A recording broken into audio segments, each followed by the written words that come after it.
लंबे समय से बिहार के अभ्यर्थियों की ये मांग रही है कि बिहार में डोमिसाइल लागू किया जाए। और ऐसा इसलिए हो रहा है क्योंकि बिहार से बाहर कुछ राज्यों में प्रत्यक्ष रूप से डोमिसाइल है, जहां बिहार के अभ्यर्थी फॉर्म नहीं भर सकते, या कह लीजिए कि उस राज्य के अलावा दूसरे राज्य के अभ्यर्थी फॉर्म नहीं भर सकते। जबकि कुछ राज्य में अप्रत्यक्ष रूप से डोमिसाइल लागू है, जहां पे भर्ती प्रक्रिया ऐसी है, सिलेबस ऐसा है कि बाहर के अभ्यर्थियों को या तो परेशानी होती है या सिलेक्शन नहीं होने दिया जाता है। उस राज्य का जो सिलेबस रहता है, उस राज्य से संबंधित क्वेश्चन अधिक पूछे जाते हैं, प्रश्न अधिक पूछे जाते हैं। अलग से एक पेपर दे दिया जाता है जिसमें 100 कभी 150 प्रश्न रहते हैं, और इस कारण बिहारी अभ्यर्थियों को नुकसान होता है और उस राज्य के अभ्यर्थियों को फायदा होता है। और बिहार में क्या है कि पूरे भारत के लोग आकर फॉर्म भर रहे हैं, नौकरी भी कर रहे हैं। तो हम ये कहना चाहते हैं कि हम लोग किसी बाहरी का विरोध नहीं कर रहे हैं। ये नहीं समझा जाए कि बाहरी का हम लोग विरोध करें, नहीं। बिहार से बाहर के हजारों छात्र छात्राएं यहाँ पटना में आकर रेलवे की तैयारी कर रहे हैं, अन्य प्रतियोगी परीक्षा की तैयारी कर रहे हैं, चाहे दरोगा हो या बीपीएससी सिविल सेवा हो।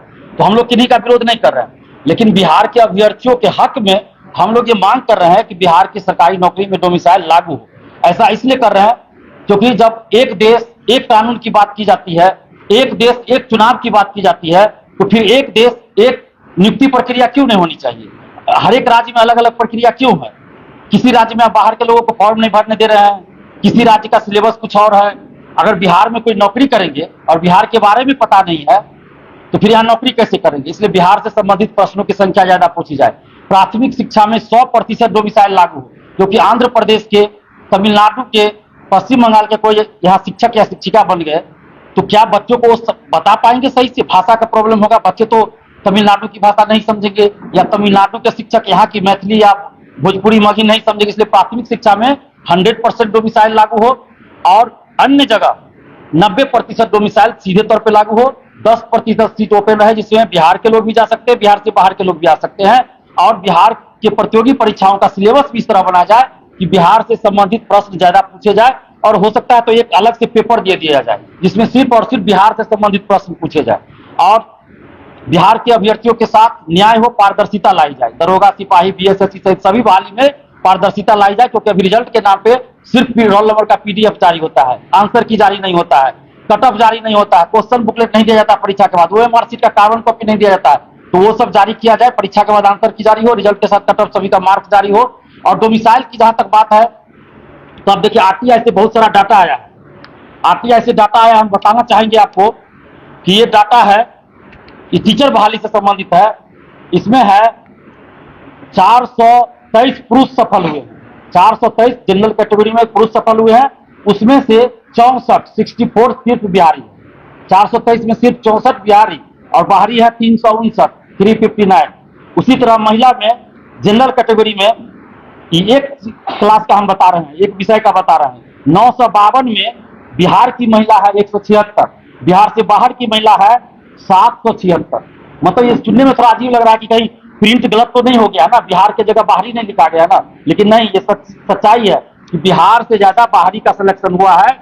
और इसके अलावा और भी डाटा है जिसमें हम ये बताना चाहेंगे कि 163 बाहरी का सिलेक्शन हुआ है, सॉरी 63, वन नहीं, सिर्फ 63 बाहरी का सिलेक्शन हुआ है, और 199 63 बिहारी का सिलेक्शन, गलत हम बोल दिए, 63 बाहरी बिहारी का, 63 बिहारी और 199 बाहरी का सिलेक्शन हुआ है। तो ये अचानक ये कैसे हो गया?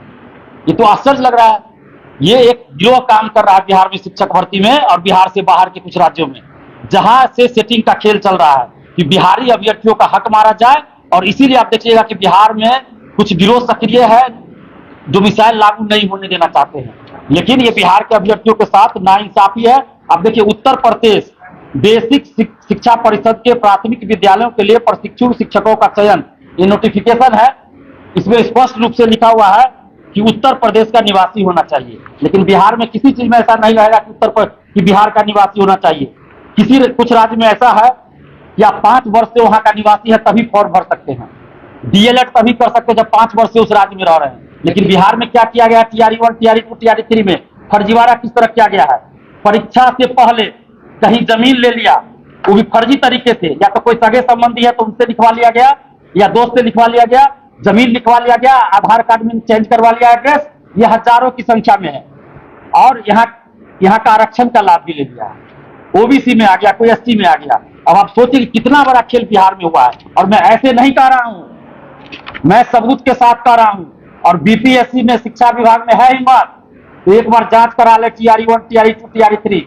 हजारों फर्जी निकलेंगे, जो फर्जी दिव्यांग सर्टिफिकेट, फर्जी डोमिसाइल और बायोमेट्रिक फर्जी तरीके से किए हैं। जांच करवा ले। वो साइबर थाना में दिलीप कुमार के खिलाफ आवेदन देने से कुछ नहीं होता है। दिलीप कुमार इस सबसे नहीं डरता है। तो बीपीएससी के अधिकारी लोग सुन ले, पहले अपने गिरबान में जाके, और जो गिरोह काम कर रहा है ना, आज न कल पकड़ा जाएगा। और बीपीएससी के वो अधिकारी भी बेनकाब होंगे जो ये सब काम कर रहे हैं। जिसका 2 पैर कटा है, किसी का 1 पैर कटा है, किसी का दोनों हाथ कटा है, किसी का 1 हाथ कटा है, वो बिहार में विकलांग नहीं है, वो बिहार में दिव्यांग नहीं है। लेकिन जो दोनों पैर से, हाथ से, पूरे शरीर से स्वस्थ है, वो फर्जी दिव्यांग लगा के बिहार का भी लोग, बिहार से बाहर का लोग 5000 में फर्जी सर्टिफिकेट बना के दिव्यांग का आरक्षण ले लिया। 50 मिनट एक्स्ट्रा समय परीक्षा में मिलता है और आरक्षण अलग, और नौकरी कर रहा है, उसकी भी जांच होनी चाहिए। ये सारे चीज की जांच हो। और काउंसलिंग इसीलिए पहले नहीं कराया जाता है। किसी भी बहाली में देखिएगा ना कि पहले काउंसलिंग होता है रिजल्ट से पहले, लेकिन यहाँ काउंसलिंग नहीं होता है। तो यही खेल खेला जा रहा है काउंसलिंग के नाम पर। तो हमारी ये मांग है, डोमिसाइल लागू हो, शिक्षक भर्ती, दरोगा, सिपाही सभी में 5 जून को हम लोग संपूर्ण क्रांति दिवस के अवसर पर पटना कॉलेज से 10 बजे से आंदोलन शुरू कर रहे हैं। 5 जून सुबह 10 बजे पटना में पटना कॉलेज मैदान से हम लोग आंदोलन शुरू कर रहे हैं।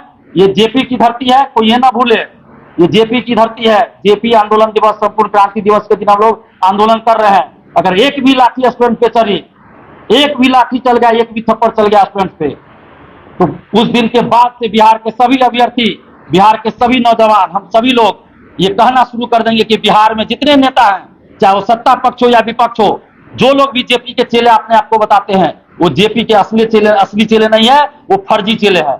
वो नकाब लगाकर चेले बने, रंगा सियार है वो लोग। अगर जेपी के असली चेले होंगे तो जेपी आंदोलन के दिन, संपूर्ण क्रांति दिवस के दिन अभ्यर्थियों पे लाठी नहीं चलाएंगे, ना एक थप्पड़ लगाएंगे, क्योंकि हम लोग शांतिपूर्वक आंदोलन करने जा रहे हैं।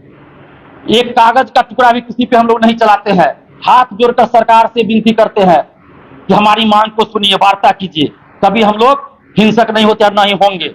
और साथ में हम नीतीश कुमार जी से भी कहना चाहते हैं, हाथ जोड़कर विनती करते हैं नीतीश कुमार जी से, तो नीतीश कुमार जी, आप जेपी आंदोलन से उभरे हुए नेता हैं और बिहार के जितने बड़े नेता हैं वो सभी या तो जेपी आंदोलन से डायरेक्ट उभरे हुए नेता हैं या जेपी आंदोलन से उभरे हुए नेता के बेटा बेटी पोता पोती हैं। और जेपी आंदोलन के दिन, जेपी आंदोलन दिवस के दिन आंदोलन हो रहा है। बिहार के अभ्यर्थियों के हक की लड़ाई है। ये किसी एक की लड़ाई नहीं है, बिहारी स्वाभिमान की लड़ाई है। और वोट दे बिहारी, नौकरी ले बाहरी अब नहीं चलेगा। लाठी खाए बिहारी, नौकरी ले बाहरी नहीं चलेगा। बिहार की सरकारी नौकरी पर पहला हक बिहारियों का है। हम बाहरी का विरोध नहीं कर रहे हैं। 10% हम बोल रहे हैं कि 10% सीट ओपन रखे कि बाहर के लोग भी आ सकते हैं और उसमें बिहारी लोग भी जा सकते हैं। तो हम बाहरी का विरोध नहीं कर रहे हैं। अगर किन्हीं को सबूत चाहिए कि बिहार में बाहरी लोगों का कितना हम लोग स्वागत करते हैं, तो हम सबूत भी देने के लिए तैयार हैं। यहाँ के उस कोचिंग शिक्षक, कोचिंग संस्थान का नाम बता देंगे, जाके अभ्यर्थी से मिलवा देंगे, जहां बिहार से बाहर के लोग आकर तैयारी कर रहे हैं। उनके रहने का, खाने का कोई चार्ज नहीं लग रहा, फ्री में रह रहे हैं, पटना में फ्री में परीक्षा दे रहे हैं। सारी व्यवस्था यहाँ कोचिंग वाले कर रहे हैं। आप कहिएगा तो नाम भी बता देंगे वैसे शिक्षक का। तो बिहार में ऐसा स्थिति है कि बाहरी का हम लोग इतना सम्मान करते हैं। मैंने खुद यूपी के कितने लड़कों लड़कियों को, जो व्यवस्था नहीं हो रही थी, उनको रहने का डर लग रहा था लड़की को, तो हम लोगों ने व्यवस्था कराया है, रहने का एग्जाम दिए सुरक्षित और सिलेक्शन भी हुआ है। तो हम लोग किसी बाहरी का विरोध नहीं कर रहे, बस अपने हक और अधिकार के लिए लड़ाई लड़ रहे हैं। पश्चिम बंगाल में आता है कोई वैकेंसी तो भाषा का बाउंडेशन लगाया जाता है, प्रतिबंध लगाया जाता है। बिहार में मगही, भोजपुरी, मैथिली, अंगिका जो भाषा क्षेत्रीय है उसको क्यों नहीं प्राथमिकता दी जा रही है प्राइमरी एजुकेशन में? अभी देखिए, उत्तर प्रदेश बीएड संयुक्त प्रवेश परीक्षा का नोटिफिकेशन है। इसमें स्पष्ट लिखा हुआ है कि मैक्सिमम, अधिकतम 5% बाहरी को लेना है, सिर्फ 5% बाहरी को लेना है। लेकिन बिहार में हमने डाटा बताया 63 बिहारी, 199 बाहरी। आप सोचिए कितना परसेंट होगा, आप लोग देखिए। तो ये किस तरह से होगा। 35% महिला आरक्षण बिहार से बाहर की महिला को भी दिया जा रहा है जनरल कैटेगरी में। उसका नुकसान जनरल कैटेगरी की महिला का तो हो ही रहा है, साथ में एससी ओबीसी महिला को भी हो रहा है। क्योंकि अगर बाहर के अभ्यर्थियों का सिलेक्शन नहीं होता महिला आरक्षण में के तहत, नहीं मिलता बाहरी को महिला आरक्षण, तो एससी ओबीसी कैटेगरी की लड़की महिला अभ्यर्थी भी जनरल कैटेगरी में जा सकती थी और जनरल कैटेगरी की भी और लड़की आ सकती थी। लेकिन यहाँ बाहरी को आरक्षण दिया जा रहा है। दिव्यांग आरक्षण बिहार से बाहर के लोगों को दिया गया TR1, TR2, TR3 में, जबकि ये गलत था। हम जब लगातार इस चीज को उठाए तो बीपीएससी ने क्या किया, साइबर थाने को नोटिस भेजा, नोटिस नहीं आवेदन भेजा कि दिलीप कुमार पे कार्रवाई कीजिए। हमको साइबर थाना बुलाया गया, हमने सबूत दिया। अभी देखिए सामान्य प्रशासन विभाग ने नोटिस जारी किया 10-15 दिन पहले कि दिव्यांग आरक्षण सिर्फ और सिर्फ बिहारी को मिलेगा। तो फिर महिला आरक्षण बाहरी को क्यों दे रहे हैं आप? महिला आरक्षण भी सिर्फ और सिर्फ बिहारी को मिलना चाहिए, बिहारी बेटियों को मिलना चाहिए। तो इन सभी मुद्दों को लेकर डोमिसाइल लागू हो, पारदर्शिता लाई जाए, आरक्षण का लाभ सिर्फ बिहारी अभ्यर्थियों को मिले। लाइब्रेरियन है, BSSC CGL 4 है, दरोगा की वैकेंसी जल्द निकाली जाए और किसी तरह का फर्जीवाड़ा ना हो, पेपर लीक ना हो, पेपर लीक में संलिप्त सभी लोगों पे कार्रवाई हो। इन सभी मुद्दों को लेकर हम लोग आंदोलन कर रहे हैं। 5 जून को सुबह 10 बजे पटना कॉलेज से आंदोलन है। आप सबके चैनल के माध्यम से, इस प्रेस कॉन्फ्रेंस के माध्यम से सभी से अपील करना चाहते हैं, ये बिहार के हक और अधिकार की लड़ाई है। तो आप सभी लोग आइए पटना कॉलेज सुबह 10 बजे और भीड़ दिखाइए। लोकतंत्र है, चुनावी साल है, भीड़ का असर होगा। और हमारे जो मुख्यमंत्री हैं नीतीश कुमार जी, वो खुद छात्र आंदोलन से उभरे हुए नेता हैं, तो अच्छी तरह समझते हैं कि छात्र आंदोलन का क्या असर होता है। तो निश्चित रूप से अगर भीड़ दिखाएंगे आप लोग तो सरकार और खासकर मुख्यमंत्री नीतीश कुमार जी ध्यान देंगे और बिहार में डोमिसाइल लागू होगा।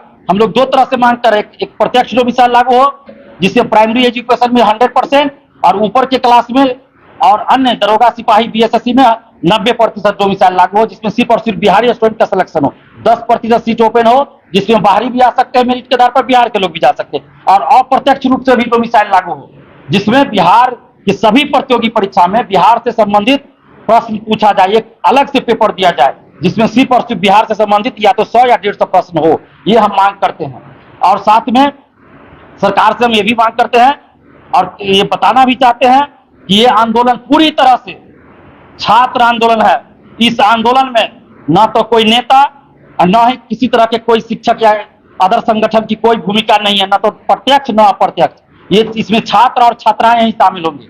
और हाथ जोड़कर हम विनती करते हैं, जितने भी कोचिंग शिक्षक हैं या कॉलेज के शिक्षक है, यूनिवर्सिटी के शिक्षक है, बुद्धिजीवी है, एडवोकेट है, अधिकारी है, सबसे विनती करते हैं इस आंदोलन को नैतिक समर्थन दीजिए।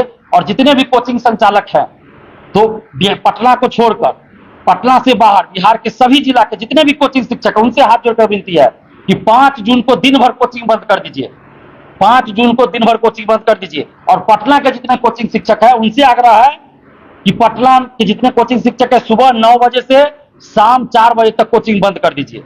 सिर्फ एक दिन की बात है, 9 बजे से शाम 4 बजे तक कोचिंग बंद कर दीजिए और जिला में पूरे दिन कोचिंग बंद हो। और ये अग्नि परीक्षा है, देखना है कि बिहार में और पटना में कितने कोचिंग शिक्षक है जो इस चीज को फॉलो करते हैं। तो अभ्यर्थियों से भी कहेंगे कि जो शिक्षक यूट्यूब पे आकर, मीडिया में आकर तरह तरह की बातें करते हैं, उन सब की अग्नि परीक्षा है कि इस आंदोलन में देखिए कौन क्या कर रहे हैं, कोचिंग बंद कर रहे हैं कि क्या कर रहे हैं। क्योंकि अभी देखिए बहुत सारे कोचिंग शिक्षक दूरी बना रहे हैं और पहले क्या कर रहे थे, मतलब सब्सक्राइबर बढ़ाने के लिए, व्यूज के लिए अपने चैनल पे कोचिंग शिक्षक डोमिसाइल चिल्ला रहे थे।